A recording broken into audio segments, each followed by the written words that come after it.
Imagine holding in your hand a coin that represents not only a small piece of American currency, but also a window into the history of the United States. During one of its most turbulent decades, the Jefferson Nickel, minted in 1968, is more than just a 5-cent piece. It is a reflection of American culture, politics, economics, and artistry from the time of its creation to the modern era. And when we talk about the 1968 Jefferson Nickel, we step into a fascinating story that ties together the legacy of Thomas Jefferson, the craftsmanship of Felix Schlag, who designed the coin in the late 1930s, and the broader events of the late 1960s that shaped America in ways that are still felt today. The year 1968 was a year of transformation and turmoil in the United States. The country was dealing with the aftermath of the assassination of Dr. Martin Luther King Jr. and Robert F. Kennedy. The Vietnam War was raging. Protests were erupting across college campuses, and American society was grappling with questions of civil rights, democracy, and its place in the world. In this charged atmosphere, the Mint continued its responsibility of producing coinage for everyday commerce, and among the most familiar pieces struck during that year was the Jefferson nickel, first introduced in 1938 as a replacement for the Buffalo nickel. The Jefferson nickel was designed by German-born sculptor Felix Schlag, who won a national competition to design the coin in 1938. The obverse features a left-facing portrait of Thomas Jefferson, the third President of the United States, author of the Declaration of Independence, and a central figure in American democracy.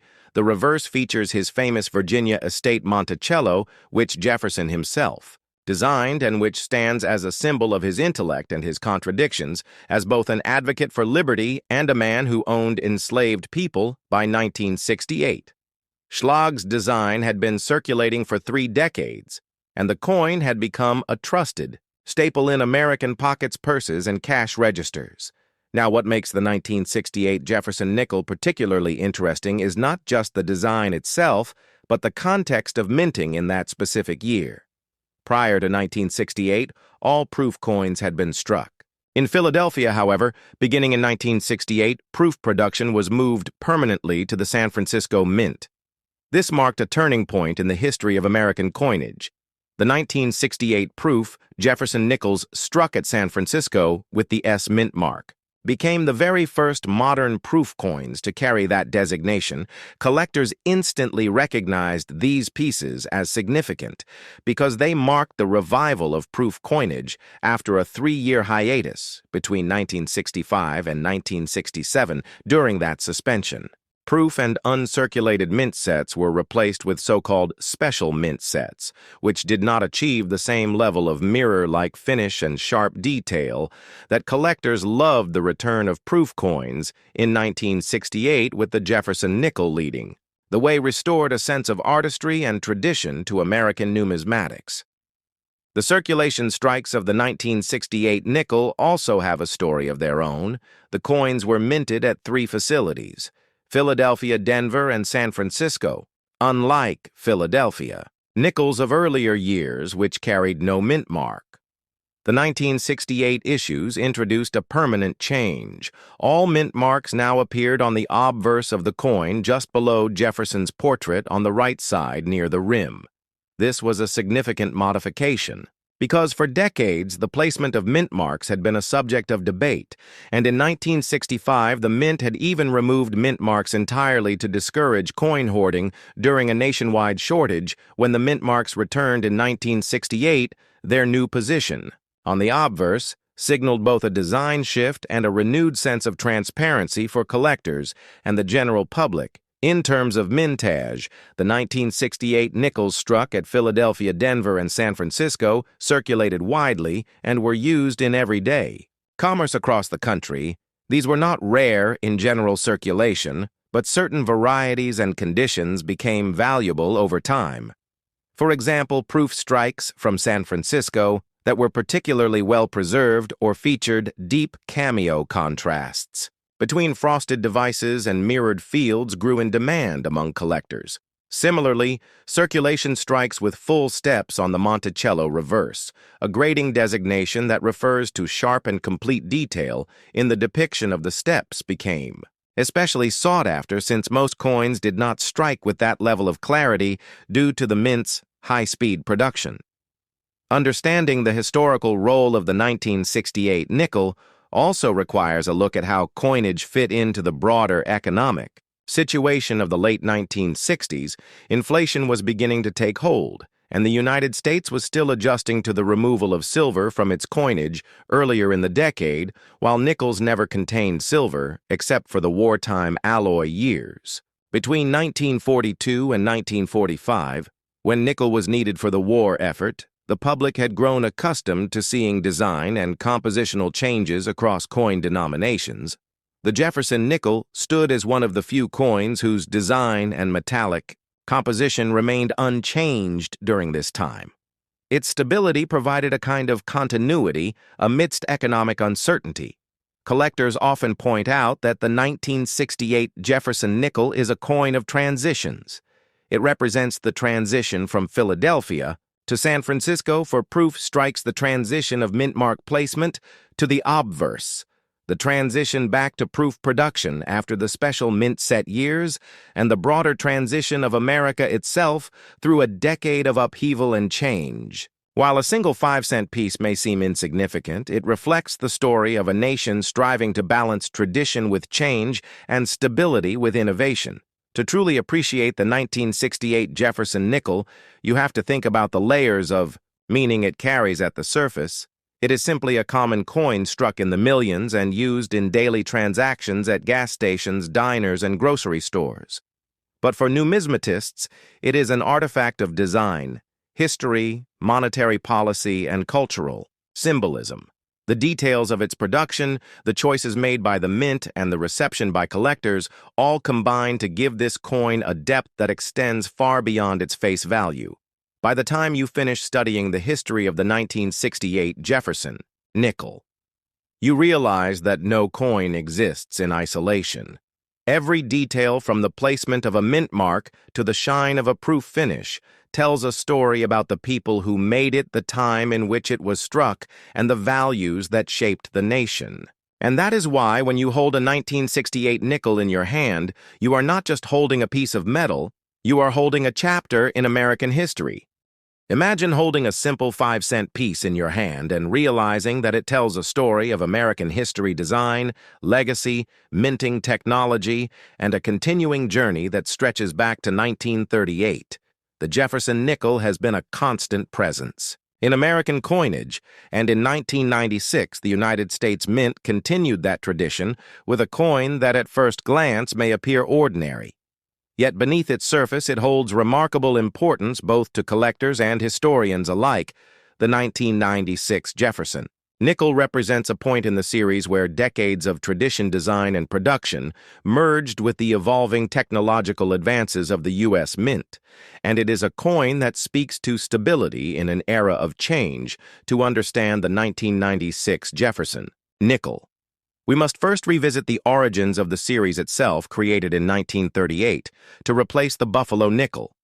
The Jefferson nickel was designed by Felix Schlag, whose portrait of President Thomas Jefferson on the obverse and the depiction of Monticello on the reverse became enduring symbols of the American 5-cent piece. Schlag's design underwent subtle modifications over time, yet it remained largely intact through the late 20th century.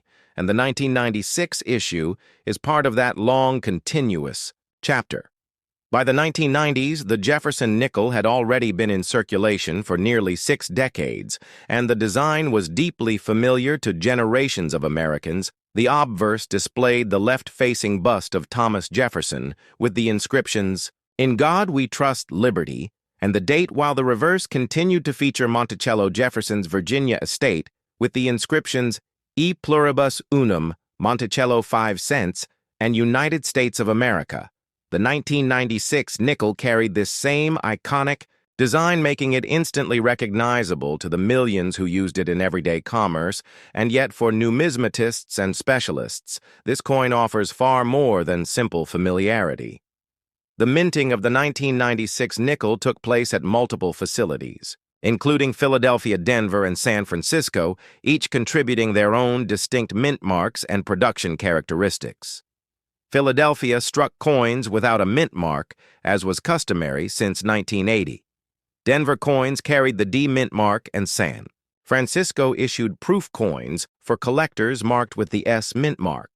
The proof issues are especially significant because they represent the highest level of craftsmanship from the mint struck on specially prepared dies and planchets to create mirror-like surfaces and frosted devices. Proof nickels from 1996 embody the artistry and precision that serious collectors seek in terms of production numbers. The 1996 Jefferson nickel was minted in the hundreds of millions, making it a common coin.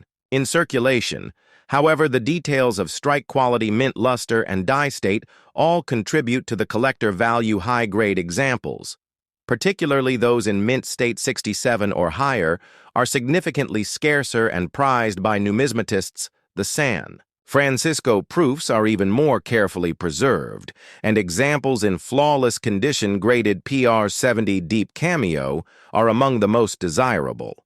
But what makes the 1996 nickel particularly interesting is the context of its time. The mid-1990s marked a period of change in the world of American coinage technology. At the United States Mint was advancing rapidly with improvements in DI making and quality control, allowing for sharper strikes and more consistent production. At the same time, the coin collecting community was growing with renewed interest, fueled by the rise of third-party grading services, which provided collectors with standardized evaluations of condition and authenticity.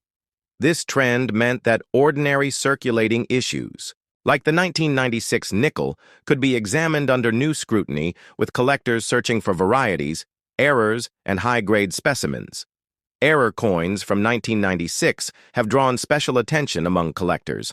Examples include off-center strikes, clipped planchets, double dies, and other minting anomalies.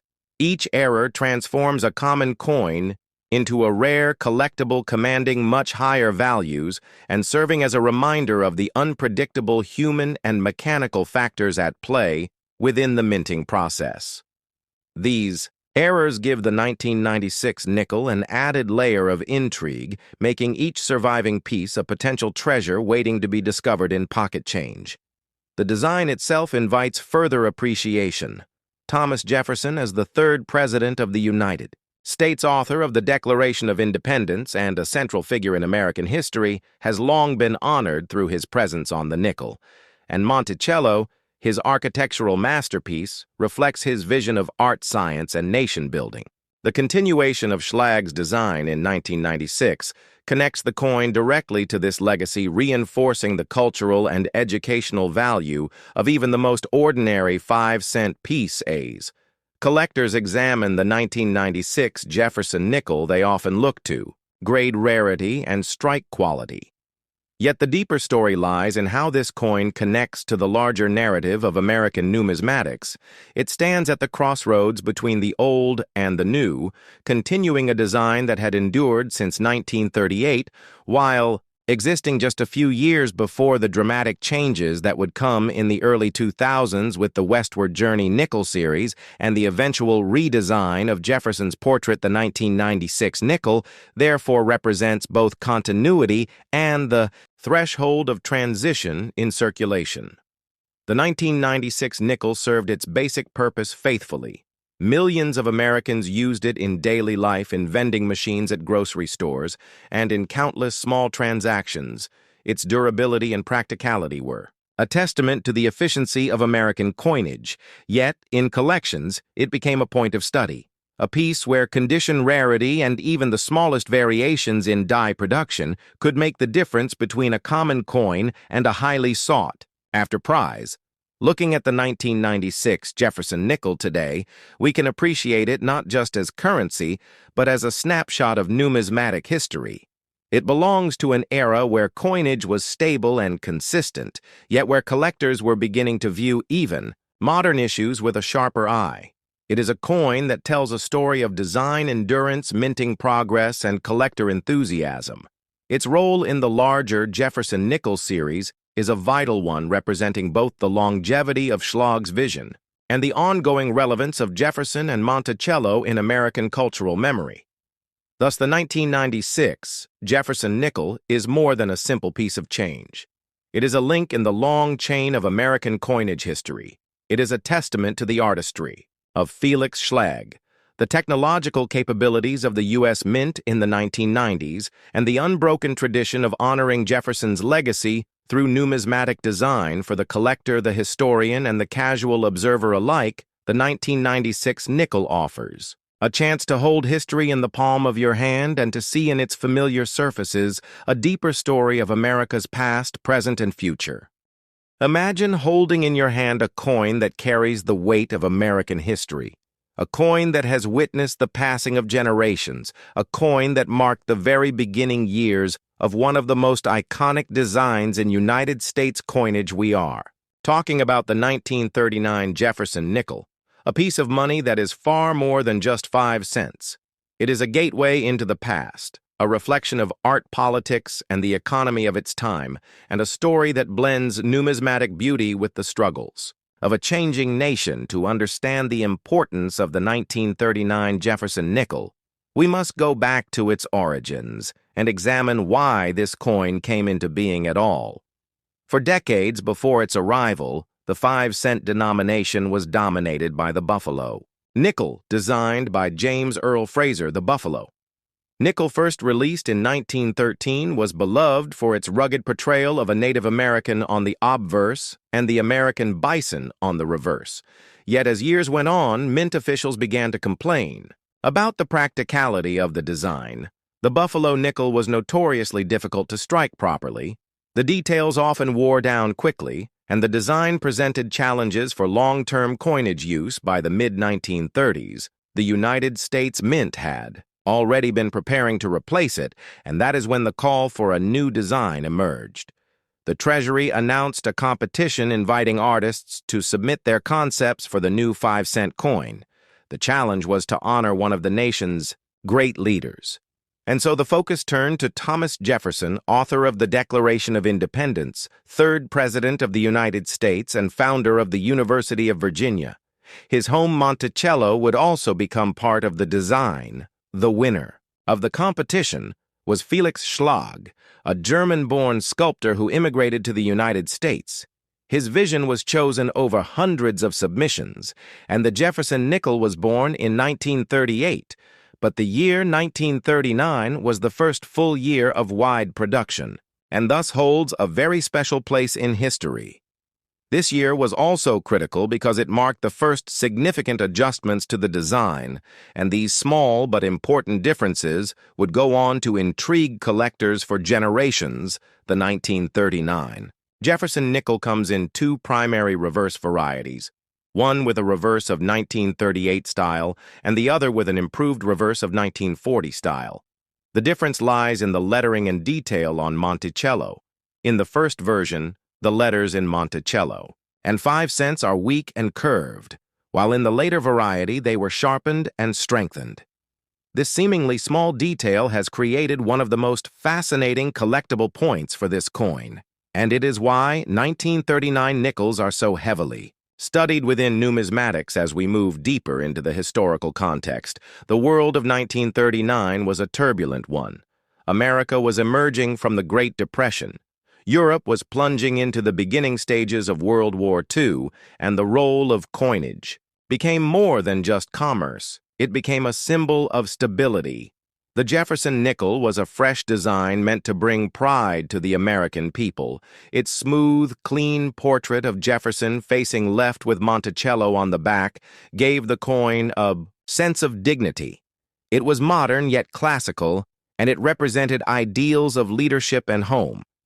Jefferson was not just any president. He was a philosopher, a scientist, and a farmer. His image on a coin meant that Americans were reminded daily of values tied to liberty, knowledge, and perseverance. The mintage of 1939 nickels was also notable. They were struck at 3 mints, Philadelphia, Denver, and San Francisco, each carrying unique mintages and unique stories. The Philadelphia Mint produced the largest numbers, while the San Francisco issues were fewer in quantity, and today they are scarcer in higher grades. Collectors often prize the 1939D and 1939S nickels as tougher finds, especially in uncirculated condition, while Philadelphia issues provide an excellent entry point for collectors studying varieties. One of the most important varieties is the 1939 doubled Monticello and doubled 5-cents variety, a doubled die reverse that shows strong doubling on the inscriptions. This error coin is one of the most famous varieties in the entire Jefferson series and continues to command high prices at auction. The doubled die error happened when the working die received more than one misaligned impression from the hub, creating a dramatic doubling effect. Such varieties have fascinated collectors for decades because they reveal the very process of how coins are made. Mistakes become treasures, and in this case, the 1939 double die reverse is one of the crown jewels of the Jefferson Nickel series. As we analyze the artistry, we must also consider Felix Schlag's role. His original submission actually included a more classical and stylized Monticello with a side view, but Mint officials requested changes to make it more realistic. He also proposed a palm tree design in the background, but this was rejected. The final design we see today was a compromise between his artistic vision and the government's requirements. Schlag himself would not receive great fame during his lifetime, but his work continues to live in every Jefferson nickel struck since 1938. In terms of condition rarity, the 1939 nickel presents challenges for collectors. While millions were made, few survived in pristine condition due to weak strikes and circulation. Many nickels from this year show soft details, especially on Jefferson's hair and Monticello's steps. Collectors often pursue full steps examples, a designation meaning that all the steps on Monticello are sharply defined. Such coins are incredibly scarce for 1939, and they are highly prized by advanced numismatists. The pursuit of full steps nickels has become a hobby within itself because it requires immense patience and knowledge in searching for well-struck examples. While most coins circulated heavily during the time and wore down quickly, the few that remain untouched in mint state condition shine as historical relics, representing the ideal of perfection in minting beyond the numismatic technicalities. The 1939 Jefferson nickel also embodies American culture of the late 1930s. It was a time when radio-dominated households, swing music filled dance halls, and cars like the Ford Deluxe roamed the streets. Yet beneath this energy loomed the threat of global war. The Jefferson nickel circulated in a world of uncertainty, serving as a small but constant reminder of American heritage and leadership.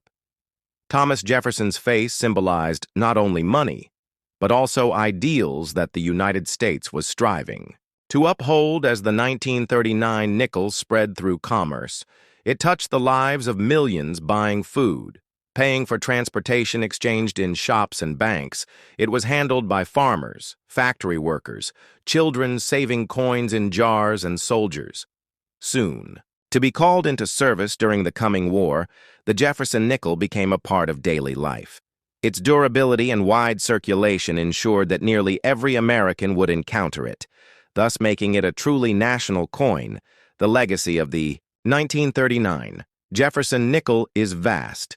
It is a coin of firsts, a coin of varieties, a coin of artistry, and a coin of history. It bridges the end of the Buffalo nickel era and the rise of a modern American design. It carries the story of Felix Schlag, his triumph, and compromise. It reflects the nation's journey from depression to wartime economy. It is a small metal disc, yet a powerful symbol of endurance and identity. Collectors today continue to study it, cherish it, and build collections around its varieties. And Mintage's auction houses feature it regularly, and error specialists never tire of analyzing its doubled dies and full-step strikes. The Jefferson Nickel series would continue largely unchanged for decades, making the 1939 issue stand out even more as a key moment in its evolution as you look at the coin. Remember, it is not merely 5 cents. It is a window into the past, a conversation between history and art, and a bridge between generations. That is the story of the 1939 Jefferson Nickel, a coin that deserves respect, fascination, and a permanent place in the chronicles of American numismatics. Imagine holding in your hand a coin that has traveled through decades of history, a coin that at first glance may seem like just another piece of change. Yet within its copper-nickel surface lies a story that connects artistry, economics, politics, and the lives of millions of Americans today. We journey deep into the story of the 1991 Jefferson Nickel, a coin that carries the legacy of one of the most enduring series in United States coinage history, and one that remains an essential piece of the American pocket. To understand the 1991 Jefferson Nickel, we first need to place it within its historical framework. The Jefferson Nickel series began in 1938, replacing the Buffalo nickel, which had run its course after 25 years. The new design was the result of a public competition won by Felix Schlag, a German-born sculptor who envisioned a bold image of Thomas Jefferson on the obverse and Monticello Jefferson's Virginia estate on the reverse. This design endured largely unchanged. For decades becoming a staple of American coinage, by 1991, the Jefferson nickel had already been circulating for more than half a century, making it one of the longest-running designs in U.S. history, and by that point, it was deeply woven into the fabric of American life. The year 1991 itself was significant in many ways. In the United States, it was a time of transition. The Cold War was coming to an end, and the nation was beginning to shape its place in a rapidly changing world. The Gulf War had erupted in January and was concluded by the end of February, influencing public morale and national priorities at home. The economy was experiencing challenges with a recession that began in 1990 and stretched into 1991, and during this time, the U.S. Mint continued its vital role, producing coins that kept commerce moving, including the Jefferson Nickel. When we look specifically at the 1991 nickel, its composition remained the same as it had been since 1946, a copper-nickel alloy consisting of 75% copper and 25% nickel. This alloy gave the coin its familiar silvery appearance and durability. The weight was 5 grams, and the diameter 2 millimeters with a plain edge. It was struck at 3 mints: Philadelphia, Denver, and San Francisco. Each mint produced coins for different purposes. The Philadelphia and Denver mints created circulation strikes, while San Francisco struck proof. Coins intended for collectors. The mint marks P, D, and S distinguished these issues and are an important detail for numismatists. The mintage numbers for 1991 were substantial, as the Jefferson nickel was a heavily used denomination. Philadelphia struck over 570 million nickels. Denver produced over 542 million, while San Francisco delivered around 2.8 million proofs. These numbers show the sheer scale of coinage production in the early 90s, ensuring that nickels were widely available for circulation and commerce across the country. Yet among these massive mintages, collectors today seek out coins in pristine, uncirculated condition or proofs with perfect cameo contrast, as those carry higher value design. Wise, the 1991 nickel continued to feature Schlag's original work, though some modifications had been made over the decades. Jefferson's portrait on the obverse presented a left-facing profile with inscriptions reading, "In God We Trust, Liberty," and the year 1991. On the reverse, Monticello appeared in classic neoclassical style with inscriptions, "Monticello e pluribus unum, United States of America," and 5 cents, though simple. The design carried elegance and continuity, serving as a reminder of Jefferson's influence on American ideals and architecture collectors. Examining the 1991 Jefferson nickel, also note certain varieties and errors that can make individual coins stand out. Among them are coins with strong strikes and fully detailed steps on Monticello, often called full steps, which are rare and prized examples. There are also occasional minting errors such as off. Center strikes, die cracks, and double dies, which spark excitement in the collecting community. These varieties transform ordinary coins into sought-after treasures and add layers of depth to the history of the 1991 nickel. The cultural context of the early 90s adds further dimension to this coin, while the nation was navigating post-Cold War optimism and economic uncertainty. Everyday Americans relied on the nickel for purchases from vending machines to transit fares the coin passed. From hand to hand, often unnoticed, yet it symbolized continuity in a world undergoing dramatic change. Numismatically, the 1991 nickel stands as a bridge between the mid-century Jefferson nickels of the past and the redesigned versions that would emerge in the early 2000s. For collectors today, the 1991 Jefferson nickel is widely accessible, but it also represents an opportunity to study how coins connect to broader historical and economic shifts. It encourages exploration into mintage numbers, die varieties, proof quality, and the long arc of Jefferson nickel production that by 1991 had already spanned more than 50 years and would continue into the 21st century for students of numismatics. It offers lessons not only in design and production, but in the way a small object can encapsulate the spirit of its time. As we reflect on the story of the 1991 Jefferson nickel, we see more than just a piece of currency. We see the enduring power of design, the resilience of American coinage systems, and the ways in which coins act as silent witnesses to history. This particular year, like all others in the Jefferson Nickel series, carries its own meaning shaped by the mint that produced it, the collectors who preserve it, and the countless hands that exchanged it in daily commerce and in telling its story. We uncover a deeper appreciation for a humble 5-cent piece that continues to hold a place in the American experience.